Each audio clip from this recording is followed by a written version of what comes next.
Hello and welcome to the second event as part of the Cambridge Biomedical Campus Wellness Campaign. It seems trivial to describe these last few months as just difficult or challenging when for many they have been so much more. From hearing the daily numbers of infections to those sadly dealing with personal loss, the impact on our mental health has been constant. Learning to cope and develop techniques to deal with this is what our wellness campaign is all about. The Samaritans have for many years been a reference point to those needing help, and they have developed strategies for helping people talk to someone who's having a difficult time. So today we're lucky to have Jill Wilson, who has been a Samaritan for more than 8 years and is an experienced trainer, presenting to you the Samaritans Wellbeing Toolkit. At the end of the talk, we'll have a Q&A session, so please enter your questions in the Q&A box and we'll do our best to answer them. So let me hand over to Jill, and I hope you enjoy the talk. Thank you.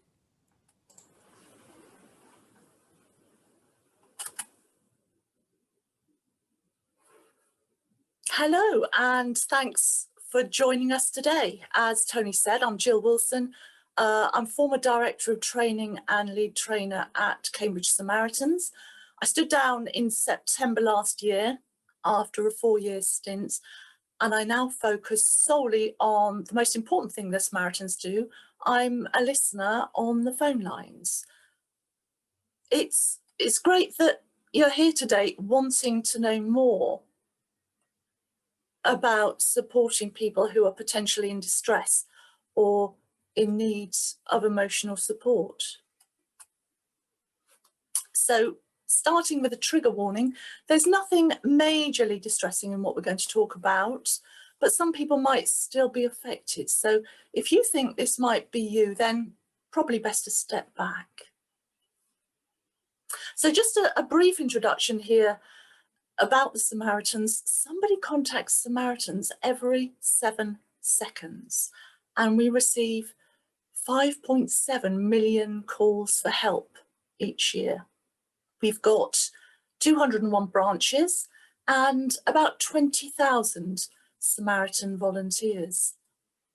The free call number is 116 123, and it doesn't appear on your bill.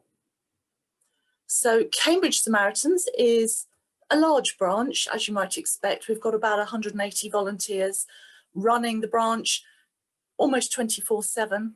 7 days a week, and no one's paid at a local level. So it's really run as a business, but with 180 volunteers. So it's quite amazing when you think about it.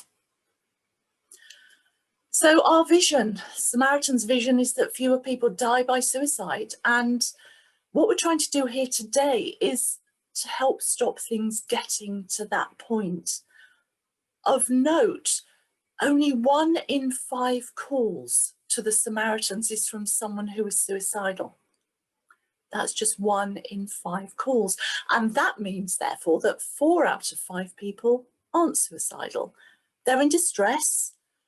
They want someone to be alongside them. And this is how we want it: early intervention to stop things getting worse. And this is where Samaritan's Wellbeing in the workplace comes in. It helps us to get alongside our colleagues and our friends and our families, and we'll give you the link later to this.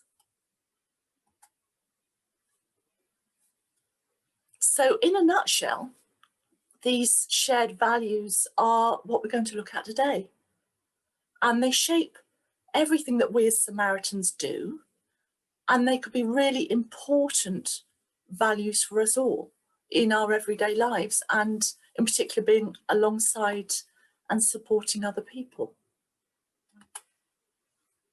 So what are the aims for today? Well, tips for looking after ourselves. You can't pour from an empty cup. If you're going to help somebody else, you need to be pretty emotionally healthy yourself. And tips for looking after the emotional health of colleagues and friends and family. So we're going to look at this in 5 sections. Why reach out? Don't be put off. recognizing the signs and signals that people might be in distress, things that we can say and do to help people. And then last but certainly not least, looking after ourselves. So why reach out? Well, modern life, as we all know, can be really demanding. Work life, home life. And when pressure builds up, it can be impossible to find the time to look after ourselves and the people around us. It's like a treadmill, isn't it? But taking the time to ask, are you okay, can help release the pressure that someone's feeling and turn that stress that feels overwhelming into stress that can be acknowledged and resolved. We're not trying to take the stress away. We're trying to get alongside people so that things don't feel so bad. So what's it like being asked, are you okay? This is some feedback we've had that I'm going to read to you now. It says, the first time I was defensive. I'd kept things under wraps because I didn't have things under control. I felt exposed. I felt someone had put a mirror right in front of me that showed I wasn't coping. I felt vulnerable and weak. But someone asking, was I okay, was just someone showing they cared. And when I realised that, I started opening up. I was getting on with everything and I just had to carry on. But when I started talking about it, I realised how many problems and challenges I actually had. It was a chance to prioritise and to work out the next steps, a chance to understand what was going on and that it was all right for me to acknowledge that I felt stressed. It gave me a chance to do something about it. All that through someone asking, are you okay? Powerful. So what does it actually feel like to start talking and opening up? Again, this is some real feedback. He felt a mixture of emotions, fear that he was now having to face something he'd been ignoring, relief that someone knew what was happening to him, they'd spotted it, and then overwhelming relief that there was now potentially an end to this or a way to make it stop. And this is real feedback. And this is why we reach out. So don't be put off. Now, many of us avoid checking in even with ourselves or other people for fear of the response. But the rewards and the benefits are almost always bigger than any initial anxieties any of us have got. Yet there are common concerns about reaching out. I won't know what to say. Well, be kind, be soft and gentle, show that you care. That's the greatest thing you can probably do for a human being. Just show that you care. I'm not a trained counsellor. You don't have to be a trained counsellor. Most Samaritans are not trained counsellors. And early in the Samaritans training, you're told it's not what you say, but it's how you say it. So compare how are you with how are you? Big difference. You've broken the ice. You're prepared to listen. You might have to ask more than once, how are you? Are you okay? But that's your opening gambit. I'll only make things worse. All we have to do is show we care. We can't go far wrong giving time and space. The problems are already there, often festering. And all we're doing is bringing them to the fore so they can be dealt with. That's not making things worse. I won't be able to solve their issues. Well, that would be impossible, wouldn't it?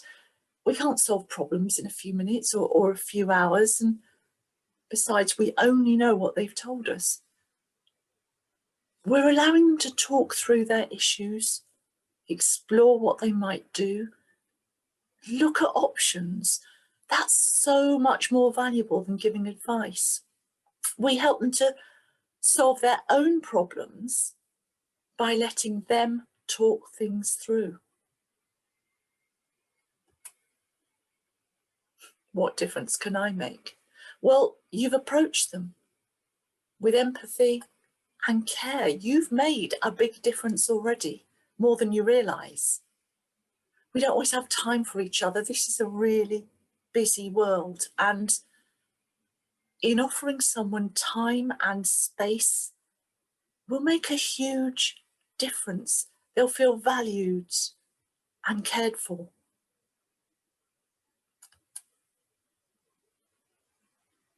So all sorts of things can help indicate that someone might need extra support. It's being aware of the signs for ourselves as well as for others that gives us the best chance of taking action before things get out of control.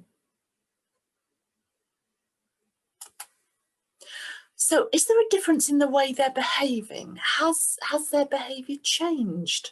Are they working differently? Are they showing less interest? Perhaps being erratic?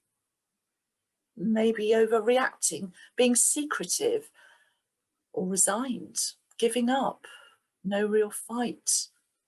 Has their demeanour changed? Have they stopped engaging, started ending relationships, concluding things, tying things up, gradually withdrawing? There's no one way, there's no one difference, but you might just notice a difference. Someone says, no, there's nothing wrong, I'm okay, but they're fighting back the tears. When words and actions, behaviour don't match, that's a really clear warning. Here's someone's experience of struggling that I'm going to read again. I was snappy, irritable, short-tempered. I was a different person. I was probably busier, less tolerant. I was harsh in my criticism. I didn't want to go anywhere or do anything. I couldn't make decisions. My hair was a mess. I looked tired. People asked, "Are you okay?" And I said, "Yes, fine." I was just trying to get by. I was overwhelmed. I stopped going to the gym. I wasn't finding time for my friends and family. Friends and family knew I was struggling, but with colleagues and clients, I tried to hide it. I didn't want them to think I wasn't a good performer and they couldn't rely on me, and that I wasn't going to get the job done. Sometimes, if I'm telling work I'm delivering the program and the results are saying it's on track, then it's on track. You don't always tell them what the personal cost is, what you're sacrificing to deliver something.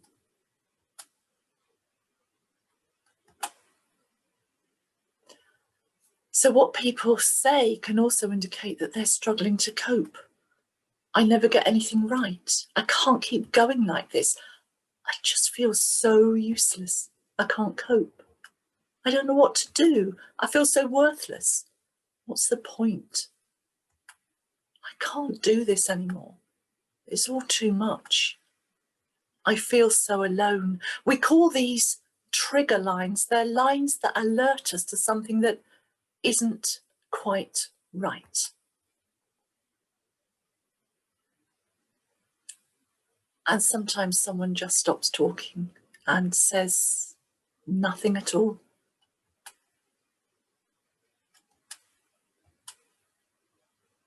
We're all different. We all respond differently to pressure. That's you and that's me. We're all different. So now we're going to look at what we can do and say to help.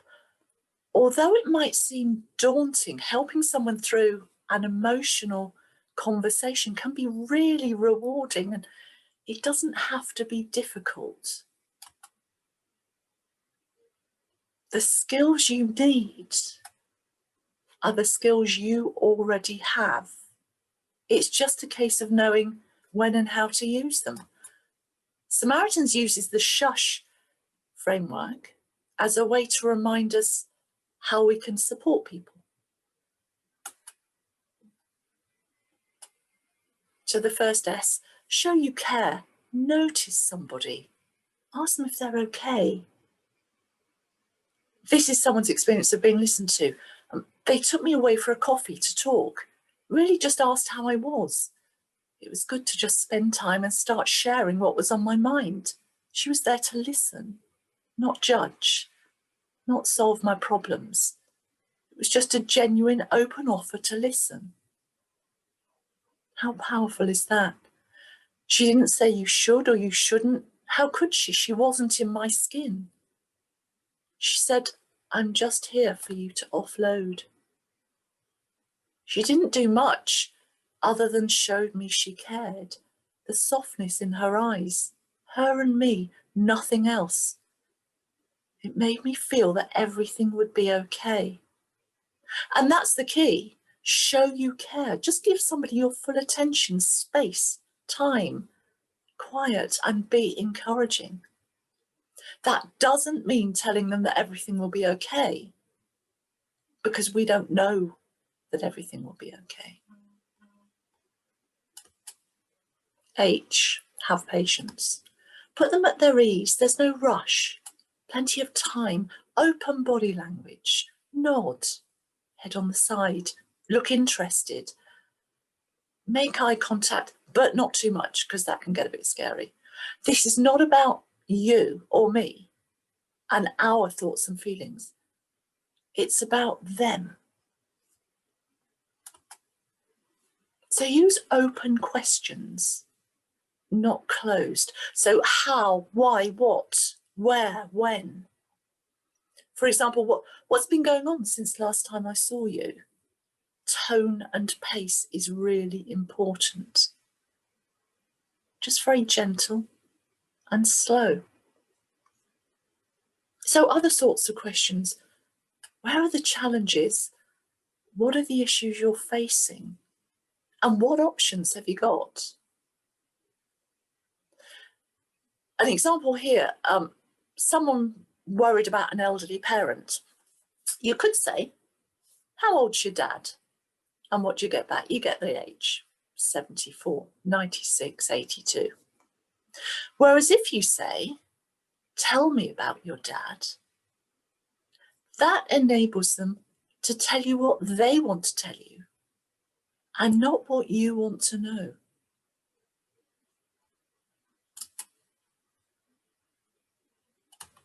Say it back to them. It shows you're listening. When we talk out loud, we hear in a different way to when we talk in our head. Then someone else hears it and they reflect it back, and we hear it in a third way. So that is very powerful. You hear differently to how you think. Saying it back shows you've been listening, and it's really important for people to feel heard. But don't judge. Don't say, if I were you. It's about not being prescriptive. You don't have to say a lot at all. You just have to listen. Have courage. Like muscle, the more you use it, the bigger it gets. And this comes with practice. So take them away, give them space, the gift of your time. Don't be afraid of what they might say. That's perfectly understandable, but try not to have that fear. And try not to look shocked, but be yourself. Don't judge, just listen. anyone can do this and make a difference. When you reach out, you're not trying to fix something or somebody or take on responsibility for their problems and worries. What you're doing is being alongside them and helping them to open up. You're encouraging them to make their own decisions. And you can be that person to start them on that journey to getting better, just by listening and by being there. And it all starts with, are you okay? And ask it again, because we all tend to say, I'm fine, don't we? Totally naturally. So we say, are you really okay? We're all different, and we all respond to pressure and to stress in totally different ways. Sometimes the signs are obvious, but other people will try to appear normal and in control. So it's really important to look for subtle changes as well as obvious changes. And even if they say they're fine, if you feel uneasy, trust your gut instinct and ask again, are you okay? And finally, looking after yourself. Supporting someone can be a real emotional experience. Be aware of how it affects you and ask for help if you need it. When we reach out, it has implications for us. Digest afterwards what you've heard them say and think how it affects you. Reach out to a friend, a colleague, a partner, if needed, to get yourself additional support. It's really, really important to look after yourself. You can't pour from an empty cup.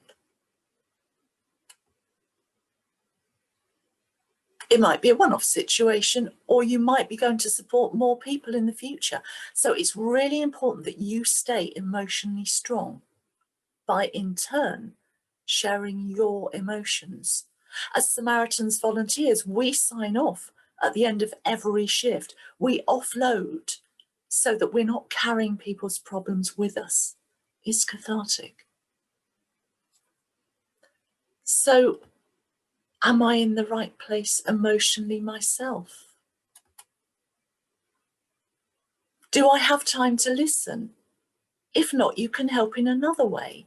You can ask someone else to step in. So you can talk about your concerns about a colleague to someone and ask them to take over. So you can help in ways other than directly.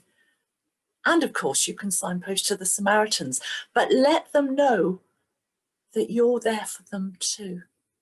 Let them know that someone cares. We've looked at all of these today. Why reach out? Don't be put off. Recognizing those signs and signals that you might be picking up. Things we can say and things we can do. And then how we can look after ourselves.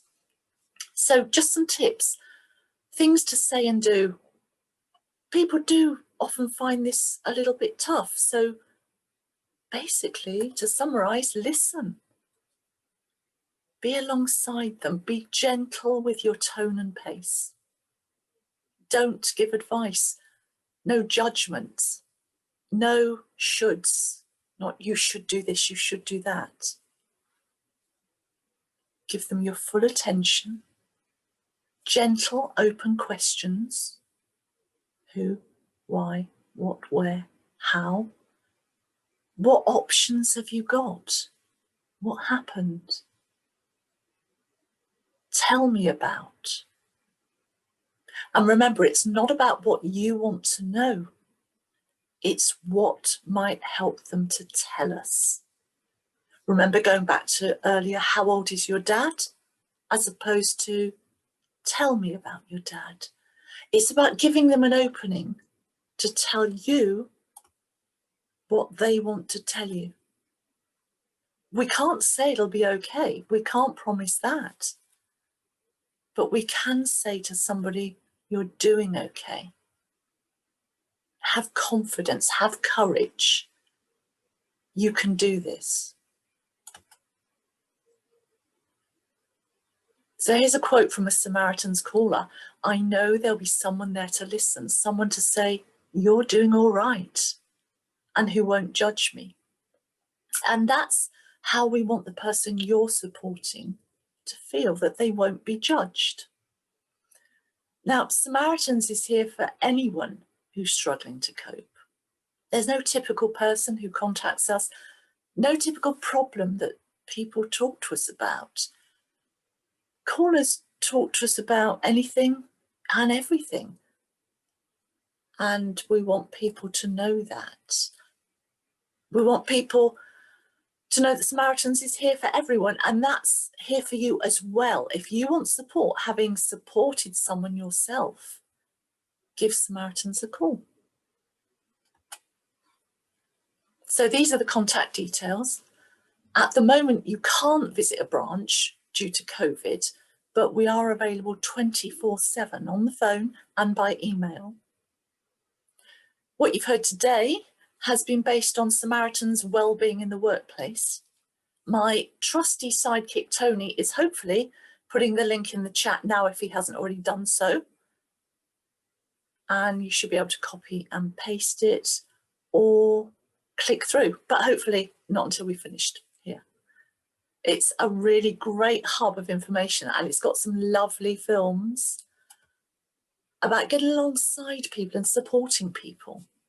And I hope that'll help you in your endeavours to get alongside people and to help them feel more understood. So thanks for listening and staying here. Has anybody got any questions? Lovely, thanks, Jill. That was incredibly helpful to all those people who are watching, and it really helps you to think about how you interact with people and to understand what their concerns might be ahead of your own sometimes. So it's really good. Thank you ever so much. We've had a number of questions that have come through, so we'll just go through them and we'll see how we got. We haven't got a huge amount of time, so thank you. The first one is, what if you help someone through a difficult moment, but then that affects your future relationship? The question is asked, if they open up to you and told you something sensitive about them, but when they are fine again, they might feel embarrassed that they've had that moment with you. How do you cope with that? Yeah, that's a really interesting question, and it can be hard because what you're talking about there is affecting the relationship at the very base level. It's probably always best to be open. So again, I would be inclined to take them to one side when you can. Obviously, at the moment we're doing things on Zoom, but take them to one side and be frank and say, look, this feels to me as if it's affected our relationship. What do you feel? And get them to open up again about it, because yeah, there are things that do make us feel awkward from the point of view of somebody who's listened, or from the point of view from somebody who shared, bared their soul in a way, and then suddenly is feeling really embarrassed that you know an awful lot about them. So again, it's about dialogue, it's about communication. Great, thank you. Have you got any advice for, we're having this meeting on Zoom. Normally myself and Jill would be in the same office normally every day. So what advice have you got for doing these things not in person due to the circumstances that we're in? We're getting used to Zoom meetings and team meetings, that kind of stuff. Well, I think that's right. We have, over the last year, all got used to Zoom meetings. This time last year, I didn't even know what Zoom was, let alone think that I would be sitting here, having meetings on Zoom. It terrified me seeing myself on the screen. And now, probably the same with a lot of you, it's just It's just a normal day, isn't it? And therefore, because it's now beginning to feel natural for me, I'm hoping it's beginning to feel natural for you. Zoom is a private place. So you can do it face-to-face on Zoom, just as you and I are talking here now, Tony. You could do it on the phone. I think face-to-face is lovely because then you can actually see the interaction. But at Samaritans, most of our work, apart from the odd face-to-face when it's not COVID, is in fact on the phone. You can pick up an awful lot on the phone. I would say it depends on how you feel and how the other person feels as to how you do this. That's a good point. Someone said that they've got a colleague who's obviously struggling, but when he or she has said, "Are you okay?" I always get a fine. If they don't want to open up, how can you help? It's just about being there and letting them know that you're there. They might not want to open up, but you can keep the dialogue open, that how are you? You can keep reassuring them, I'm here if you do want to talk, because you can't make somebody talk, but it's about making them feel that when they're ready to talk, that you are there to listen. Okay. Obviously, we live in a pandemic at the moment, so someone has asked the question of how do you support someone who may be about to lose a family member due to COVID? It's in exactly the same way as we get alongside anybody. We're alongside them, we're showing them that we're here, we're being empathetic, we're asking those open questions which allow that person to tell you what's on their mind. As I said earlier, it's not so much what you say, it's how you say it. And if you can be empathetic and make somebody feel that you're just alongside them, it's not about saying anything. You might be alongside somebody in silence or relative silence. It's the fact that you're there and that you're supporting them. It's not about saying lots. And I would probably recommend that you don't say lots. Okay, thank you. Someone in the chat just asked, did the Samaritans refer suicidal callers to NHS 111 option 2 or the equivalent, or to 999 for mental health intervention? Yeah. If we have an active suicide, we're not referring them to mental health support, but we always say that the quickest way that someone can get help is by dialing 999 themselves. And we're very, very open with people when we're speaking to them that we cannot ring the emergency services for them, on the basis that they could be anywhere in the country. I'm in Cambridge, they might be in Aberdeen. By the time I phoned 999 in Cambridge, Cambridge have got hold of Aberdeen. Aberdeen might not respond to referrals. Aberdeen ambulance might only respond to direct calls. We don't know. And so therefore, I might feel good by saying to somebody, I phone the emergency services for you. But me feeling good is not what it's about. I might think the emergency services have been alerted when they haven't. So we're very careful to say to people, if you need an ambulance, if you've taken an overdose, you need to phone 999 yourself, preferably on another phone, and we'll be here to stay alongside you. Okay. Another question from the chat. If you think someone needs medical or professional help, how do you bring this up and help them to seek that help? That's an excellent question as well. We have what we call the listening wheel in Samaritans, which is a wheel with silence at the centre. So we use a lot of silence, but we use reflection, we react, we clarify, we summarise. So when you're hearing something, we don't say to somebody, you should go to your GP, which is why I said earlier in the presentation, we don't use shoulds. We don't tell people what they should do. However, by reflecting, as I said earlier, you can hear back differently to what you're hearing in your own mind. So when somebody says, I don't know what to do, I don't know where to turn, in your head, you're screaming, you need to go to the GP. But we can't say that, and we don't say that. But in deflecting and turning it back and reflecting, we can reflect what they've said, and we can also say, what options have you got? What do you think you could do? And get them to come up with the idea themselves. Okay. Do you have, someone's asked a question of whether you have, or the Samaritans have a view on mental health first aiders being in the workplace? To be honest, I'm a mental health first aider myself. So I think what mental health first aiders do and the importance in the workplace is very, very high. I can't say any more than that. I think the more mental health first aiders there are, and the more people know that there are mental health first aiders in the workplace, the better. Because often we train and then we're sort of hidden away and nobody knows that we're there. So I think it's about raising the knowledge that you have got mental health first aiders in your workplace. Okay, great. Someone said it's difficult not to try to fix someone's problems. Yeah. That's kind of, so it's a normal reaction for a human being, isn't it? Do you have any advice on holding back on giving advice? Yeah, when we train Samaritans, it's basically a 9-month training system before you actually become qualified. And this is what we almost have to knock out of people trying to fix, because it doesn't work. People are usually not ringing you to be told what to do, despite them saying, what shall I do? If you do try and in my early days as a Samaritan, I thought I knew better. And occasionally would come out with a bit of advice. And people tend to reject it. Although they want the advice, when you give it to them, they don't want it. So don't give it to them. It tends to wind people up. What they want is a listening ear. They want to be able to offload, and in offloading, we know how healthy it is, how healthy it feels to offload. So let them offload and support them in that way just by listening. Was there another part to that question, Tony? No, I don't think so. Sorry, I've dismissed it now. So let me see if I can find it back up again.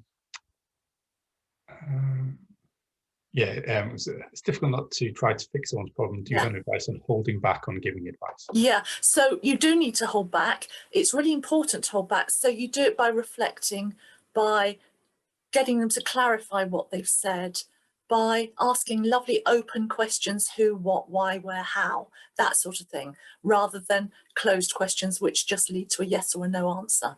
Are you feeling ill? Yes. Okay, that's great. How do you feel? Enables them to open up and tell you exactly how they're feeling. Someone's asked a question, fits in a little bit to a previous one, but I think it's worth raising.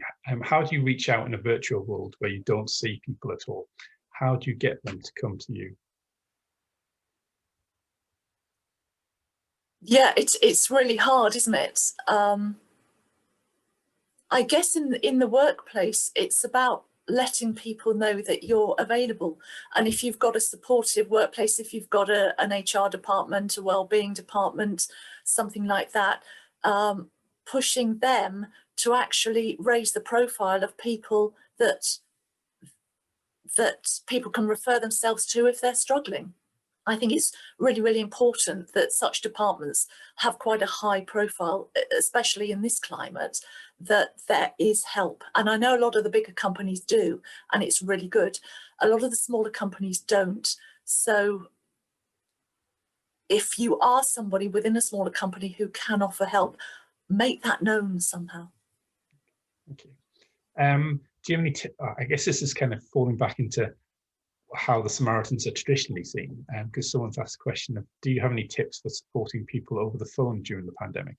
It's much more difficult than face-to-face with not being able to see their body language, etc. But I would assume as a trained Samaritan who's answering calls, you get to kind of see the trigger points of that. So yeah, it's an interesting one, because I've been doing this on the phone for 8 years now, and so I don't find it, I almost find it just as easy is not the right word, but I almost find it just as easy to pick things up on the phone as I do face to face. So it's still about using your empathy. It's still about listening. It's still about not telling somebody what to do, but getting them to offload and just encourage them to offload to you, whether that's face to face or whether it's on the telephone. Okay. I guess the other question is about boundaries. It might go back to the question that someone's asked at the very beginning about what happens with someone's kind of shared their their fears with someone. But how do you maintain boundaries when you're helping someone? It could be a colleague, someone it could be a friend, it might be a neighbour. How do you go about maintaining those boundaries when you're helping someone? It can be very much you are seeing yourself in a position of helping, not in a position necessarily of a friend. And a friend, it often becomes a two-way dialogue. When you're helping somebody, it's about listening to them and not making the conversation about you. So in Samaritans, we don't talk about ourselves ever. We deflect so that the focus is back on what we call the caller, so back on the person you're speaking to. And that's very much how to do it, so that you are not too involved at a personal level. You are not sharing things about yourself, but you are listening to the caller and making them the center of the conversation. Does that answer the question? Yeah. No, that's fine. And then also, again, I guess the question, depending on what someone reveals or explains, a lot of people might feel that they just don't have the skills to be able to help. So where should they go? Are you meaning that if somebody comes to one of us, just somebody off the street, and opens up, where they can be signposted to? Yeah, it might be that, sorry, it just might be that you feel that you can support and help to a certain extent, but you just don't, their issues or problems or concerns may just be too much, not too much, but you might not have the skills to be able to help in the way that they need it. Yeah, and the issue there is, what is their problem? Because there's no one size fits all.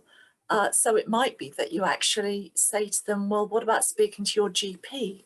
Or it might be saying, well, how do you think about, what do you think about getting some counselling? Or it very much depends on what the problem is that they've got as to where they might go for help. Okay. No, that's fine. And I think we've got one last question, which I think is a really good one. How do you become a Samaritan? Where do you go? What does it involve? If you Google becoming a Samaritan, you'll find a link, and usually it's a link to your local branch where you will apply to become a Samaritan. Then you will be given an interview, and you will be interviewed by 2 existing Samaritans. And then hopefully, fingers crossed, you'll be accepted onto the training.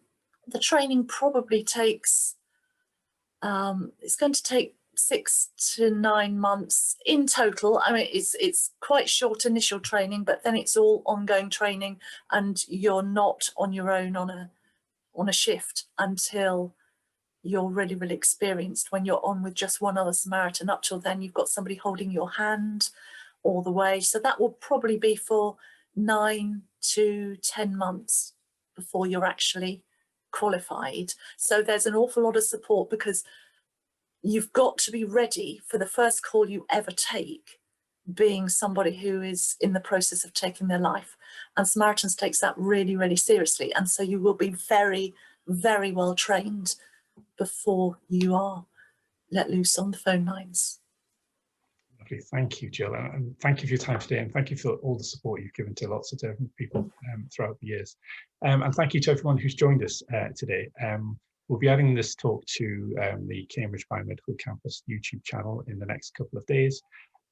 So please feel free to share this with anyone else. We've got more events coming up, so please continue to keep an eye on our events via the social media channels, so anything at Cam Biocampus for more information. And in the meantime, please take care of yourselves, and if you need help or support, then please reach out to those who can help you. Thanks very much, everyone. Take care.